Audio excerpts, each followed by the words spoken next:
అందరికీ నమస్తే. Welcome to our channel Santoshi Sripada. August నెల వృషభ రాశి వారి మాస ఫలితాలు ఏ విధంగా ఉన్నాయో ఈరోజు వీడియోలో మనం తెలుసుకుందాం. చాలా కాలంగా వేధిస్తున్న సమస్యలు క్రమక్రమంగా తొలగిపోతాయి. వృత్తి వ్యాపారాల్లో ఆశించిన విధంగా లాభాలను అందుకుంటారు. అన్ని రంగాల వారికి అనుకూల వాతావరణం ఉంటుంది. విద్యార్థులు కష్టం ఫలిస్తుంది. ముఖ్యమైన వ్యవహారాలలో సానుకూలంగా సాగుతాయి. ఉద్యోగస్తులకు ఇతరులతో ఉన్న సమస్యలు పరిష్కారమవుతాయి.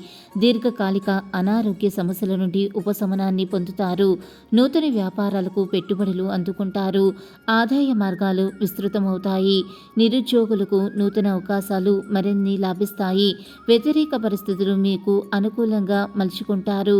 మాసం మధ్యలో బంధుమిత్రులతో చిన్నపాటి మాట పట్టింపులు ఉంటాయి. మంగళవారం సుబ్రహ్మణ్య స్వామి అభిషేకం 1.5 kg కందులు దానంగా ఇవ్వటం వలన శుభ ఫలితాలను పొందుతారు.